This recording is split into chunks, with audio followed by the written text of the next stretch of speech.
Ang susunod na programa ay rated PG. Patnubay at gabay ng magulang ay kailangan sa mga batang manonood. Biyernes ng gabi po ngayon mga kapatid, January 6. At syempre, ito po ang huling araw ng pagsasama natin para sa taong 2012. Sa unang linggo pa lang yan. Syempre po, ito ang Juicy at magkakasama kami nina Icy Mendoza. Hello! Gladys Reyes na pagkaganda-ganda na. Hello! At syempre, Shalala. Yes. Ay, teacher! Alex Gonzaga ang aming prinsesa. Teacher na Yes. At syempre mga kapatid, ito na po ang pagkakataon para silipin natin ang mga pinakahuling pangyayari dito po sa ating Bigating Express Pasabog. Express Pasabog Top 5. Governor E.R. Ejercito at Direk Ticoy Aguiluz nagkapatawaran na matapos ang kanilang naging iringan nitong nakaraang MMFF ay nagkaayos na rin sina Governor E.R. at Direk Ticoy. Nag-issue ng public apology si Governor E.R. at humingi naman ng kapatawaran si Direk Ticoy sa pamamagitan ng isang text message. Gayunpaman, hindi naman iuurong ni Direk Ticoy ang kanyang kaso laban sa producer ng pelikulang Manila Kingpin, The Asyong Salonga Story. Pero ayon sa kanya ay mukhang maganda naman ang naging usapan ng kanyang abogado at ng Cinema Concepts kaya maaaring magkaroon na lamang sila ng agreement. Express Pasabog Top 4. John Estrada at Priscilla Mireles excited sa pagdating ng kanilang baby girl. Pia Guanyo, umaming buntis na rin? Mukhang dalawang first-time mommies ang magiging happy ngayong taon dahil parehong expectant moms ang beautiful host na sina Priscilla Mireles at Pia Guanyo. Confirmed na isang baby girl ang inaasahan ng mag-asawang John at Priscilla sa darating na mga linggo dahil ngayong February hanggang first week of March na ang due date ng beauty queen. Kaya naman hindi na mapigilan nila John at Priscilla na ma-excite sa pagdating ng kanilang munting anghel. Hindi man ito ang unang pagkakataon na magiging ama ang TV host actor, ay feeling first-time dad pa rin daw si John. Lalo pa at firstborn niya ito sa asawang si Priscilla. At hindi pa dyan natatapos ang magandang balita. Dahil bukod kay Priscilla, ay proud ding inamin ni Pia Guanyo kahapon sa noontime show na Eat Bulaga na nagdadalang tao na rin siya sa panganay nila ng asawang si Steve Mago. Congratulations to our expectant parents and cheers to good health for your babies! Etong may baon. Okay, wala nang alas na mailabas. Aljura Brenica, tinabla ng GMA7. Grabe naman. Parang millennium, wala na. Dahil daw po, naglabas na ang GMA7 mga unang Sultada nila. ng kanilang mga shows for 2012. Wala na raw yung nag-uukit. Alam mo ako, Machete. Machete. Alam mo ako, honestly, alam nyo yan, nung una, talagang medyo hard ako kay Aljur. Pero, nung nakita ko naman na nagsusumikap yung bata, medyo naintindihan na natin. Pero para sa akin, kapos pa rin kasi yung pagsisikap. Kaya siguro, hindi mo na siya bibigyan ng malaking proyekto. Siguro, syempre, kailangan yung preparasyon muna. Baka i-prepare siya for something bigger next year. Siguro mid-next year. Hindi naman natin makakatuwa. Wow! Na si Aljur Abrenica ay isa sa pinaka-brightest stars na ng GMA7. Isa na sa Walang postes yan. Malay mo, pag Maglaban. ulit ni Aljo, biglang bulaga, manggulang siya. Saka hindi nakakaloka yung bata. performance niya sa Miss World ba sa GMA7, yung kumakanta siya ba nakahubad? Nakahubad, sabi niya yung ang lahat ng bagay ay ugnay-ugnay. Lahat siya sa YouTube, grabe. One time, nanonood ako na ugnay. Itbulaga. Lumabas siya, hindi ko narinig yung intro. Akala ko Robin Padilla. Hawig ni Robin. Daming may crush kay Aljo. Yes. Diba? At Pero respetong at bata mabait. yun. Gakahin ng kalooban dahil mabuting bata. Sa dami ng mga sinabi niya, wala nga siyang project! Hindi mo pa alam Malay naman natin, baka mamaya Inaasal lang Febrero, siya. Marso, biglang Hinahanda. Meron andun na din yung thing pala. na tinatawag na overexposure. At malay natin kasi kung di siya bigyan ng 7, ang dami-dami. Pwede siya sa TV5 at ABS, di ba? Kaya siyang... Ay, Ang basta kontrata ako. na lang ang questionable. Nay, basta ako at ang mga anak ko fan ng hotdog ni Ako din ako ng hotdog. Ayaw ni ng Aljo. Cagayan de Oro. Pahingi ako ng hotdog. Healthy. Cagayan de Oro yun. Oo. Cagayan de Oro, CDO. Ay, ganun ba? At saka din, malabo na rin pagsasama nila ni Rian Ramos, di ba? Na wala Malabo na yan. yung Okay, project. ipacify ko Sayang. na nga kayo. Sige, Ipacify ko na nga kayo. pacify. Heto naman po ang aking baon. Ito po, syempre, ay tungkol sa controversial na sex video na pinagpipistahan po ng buong bayan ngayon.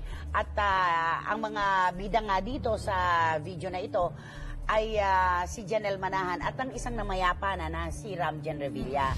Ang punto lang ng marami, Una, sinabi na natin, walang budi, walang konsensya ang sino mang nag-upload nito. Dahil maiintindihan natin kung buhay ang mga involved. Pero meron na po ditong nakahimlay na hindi tama yon. Kulturang Pilipino at kahit saang parte ng mundo, kapag patay na, walang kalaban-laban, kabalahuraan ang gawin mong ganun sa patay. Pero itong kampo ni Janelle Manahan ay hindi na naniniwala at hindi na pinakikinggan, lalo na ang kanyang mga abogado, yung mga pagde-deny. Huwag na nating paghuhugas kamay ang gamitin kasi paghugas kamay parang tinitiyak natin yung pagde-deny ni Jeneline Magsaysay at ng kanyang mga anak na wala silang kinalaman dito sa pag-upload nitong video na ito. Ang prioridad daw nila, sabi ni Janelle Manahan at ng kanyang mga abogado, ay ang tugisin ng hustisya para sa kanya at kay Ramjen. Hindi na nila pinapansin ito. Pero aminado si Janelle, iniyakan pala niya ng todo ito. Yung video na to. Grabe. Oo naman. And hindi pwede rin siya magsampa ng demanda kasi diba may pinatupad na law si Senator Bong Revilla in 2009 yung anti-voyeurism. O si Senator Bong pa din. Si Senator Bong, yun nga, Senator Bong pa yung nagpatupad, no? At tumihingi na sila talaga ng tulong sa NBI ngayon para matunton at matuklasan kung sino talaga ang unang-unang nag-upload nitong Pero video na Nay, ito. di ba napakahirap nito kung tukuyin talaga, kumbaga i-trace. Kung Actually, paano- sa panahon Kumbaga, ngayon, paper trail sa panahon na ngayon, madali na Madali na lang. lang. Madali na Kaya lang. na yan. Una, sino may motibo? Yes. Sino yung mga prime suspects? Sana, After nun, saka nilang anuhin sa mga text. Ako lang kay Jeneline Magsaysay, nauunawaan ko ang kanyang katayuan bilang isang ina, dahil nanay din ako, nawalan na siya ng anak at eto nga yung mga isyong ganito. Sana lang pag nagsasalita siya, huwag nang gamitin ang pangalan ng Diyos. Kasi lagi niya sinasabi, Sister Janelle, magkasama tayo sa ating parokya. May ganun-ganun pa. Tapos puro Diyos ang ginagamit niya. Labanan natin ito ng legal sa legal. Kasi pinag-uusapan dito, legalidad ang dapat na i-apply. Hindi yung mga karaniwan ng ganyan, di ba? Ang dami ng politiko na nakulong, lagi may dalang santo, at sinasabi, sabi ni Virgin Mary, yung mga ganun pag naiipit sila sa Ang problema. dami na rin nag-react. Kahit si Jolie Revilla nag-react siya, di ba? Sabi niya, ayaw niya napansinin, ayaw niya na ma-stress dun sa video na ito. Gusto niya mag-focus doon sa kaso, kung sino Justisya. talaga ang pumatay kay Ramjen. Okay. Speaking of Jolo, may nabalitaan ako sa kanya. Ano ba yan? Sino? Si Chris Bernal? Hindi, Chris nanay. Bernal. Hindi. Nung nag-Christmas party daw ang kanyang show doon sa kabilang network. Okay. Nagulat sila lahat dahil nag-donate siya ng napakalaking halaga. Ano ka ba? Nanliligaw nga siya dati kay Melissa Ricks. Di ba, hindi naman pagkain ang dinadala niya, Napakagalante. catering. Napakagalante. Oo, di Ay, ba? binigay Oo niya. naman. Wow! Ano yan? For May sariling, sariling kagaya pera yung ngayon. bata. Hindi.